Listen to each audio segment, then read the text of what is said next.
you don't transition well from scene to scene, you run the risk of confusing or even losing your audience. But don't worry, because today I've got some advice on how to write effective and creative scene transitions. By the way, my name's Brandon McNulty. I'm the author of Bad Parts, also the author of Entry Wounds, and welcome to my writing channel. One of my subscribers requested a video on scene transitions, so we're going to talk about that today. And I just want to say right up front that I sort of covered this a little bit in my video on the top ways to open up your chapters. I will link that up here if you're curious, but we're going to focus specifically on scene transitions in this video. And what we're going to talk about is things like what are scene transitions, what makes a good scene transition, how detailed should your transitions be, and I'm also going to give you some examples. But let's start off with the question of what is a scene transition? And what a scene transition is, it's the sentences or paragraphs that signal a change in scene. In other words, when you end one scene and you start another,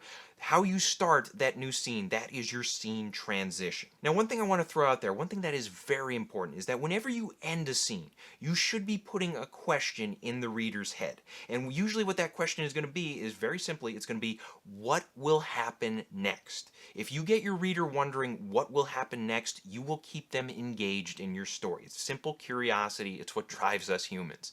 And another thing to keep in mind is that when you begin your next scene, it helps if you try to answer, or at least start to answer, the question of what will happen next. Now, depending on how complex your story is, you might open up a scene by answering a question that was posed several chapters ago. Maybe you had a scene that ended with a dramatic moment where a detective found a strange piece of evidence, and we don't get the answer to what that evidence is immediately, but maybe right now you're writing a scene in the middle of the story and you decide that, oh, well, the detective gets a call and it's about that piece of evidence. Then you can start answering that question that you posed several chapters ago. Now let's talk about what good scene transitions do.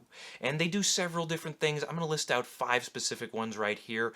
And just keep in mind that not every scene transition has to do all 5 of these. It helps, however, if you do as many as you can.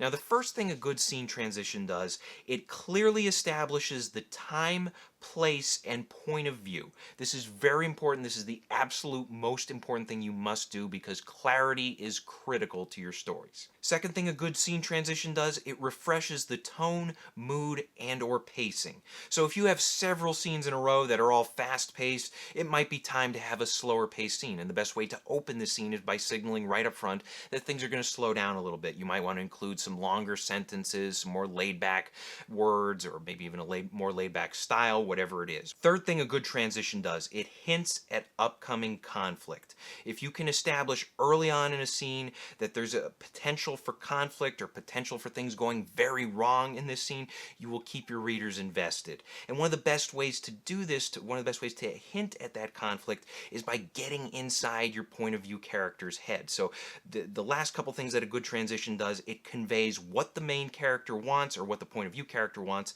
and it also establishes the point of view character's emotional state. Okay, now let's talk about how detailed your transitions should be. Transitions, sometimes they work like dialogue tags in the sense that we just kind of look past them and we get right back to the meat of the story.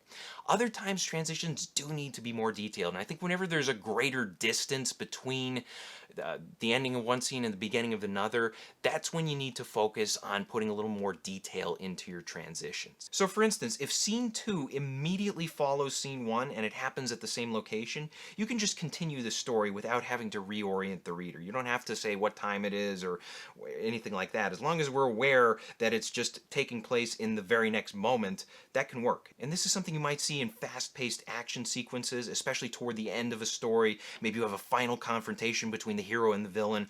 Both characters pick up a gun and they point it at each other at once, and then you decide to end the scene right there for dramatic effect, and then you pick up in the very next scene in the same exact moment and place.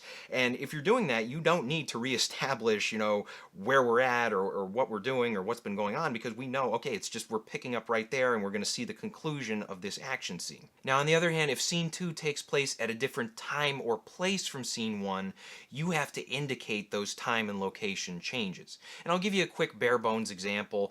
Here's one for you right here. We'll say that at the end of a scene, we have a detective drinking himself to sleep at his apartment. environment. Then in the very next scene, you can use as a transition, you could just say, at 7 a.m., Detective Jones arrived at the police station. And that would be effective, but it's not the most exciting piece of writing out there. And if you do want to flesh things out, if you want to give a little more detail to make your writing pop off the page, you can do that. For instance, instead of saying at 7 a.m. Detective Jones arrived at the police station, you can mix it up and you could say, shortly after sunrise, Detective Jones went into work early for a private discussion with the police chief. Now that's a much better sentence because not only do we get an update on the time, shortly after sunrise, the point of view, Detective Jones, and the location, went into work, we also get a hint at some upcoming conflict by mentioning that private discussion with the police chief. And then here's one more rewrite of that sentence that we had, the at 7 a.m. one, and we'll say, morning came too soon, but Detective Jones shook off a mild hangover, grabbed his badge, and trudged into work. So in this example, once again, we established the time, morning came too soon,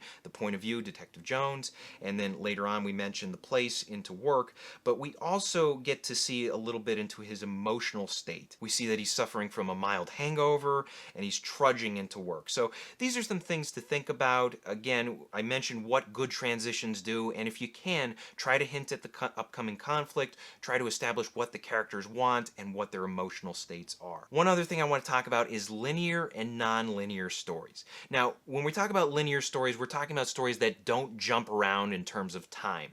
So a linear story it would start right now in the present and it would continue on into the future until the story ends. Non-linear stories, however, have been gaining in popularity in recent years, and these are stories where we jump between different timelines, we take advantage of flashbacks and flash forwards, and different things are going on, and whenever we do change the timeline or the time period or whatever it may be, it's essential for you to reorient the reader and establish where we're at in terms of time. If we're 30 years in the past, establish that. If we're, jumping back and forth between the present day and the future, or the present day and the past, establish that every time you make that jump to a new timeline. That is critical, and if you don't do it, your readers are going to be lost. So I hope this helps. Question of the day. Be honest. Do your scene transitions always include the time, place, and point of view? Let us know in the comments section below. Thank you guys for watching. If you want to support the channel, please pick up a copy of either one of my novels. Also be sure to check out my other videos. Hit the like and subscribe buttons for me. Share this video with a friend. And as always, remember to keep on writing.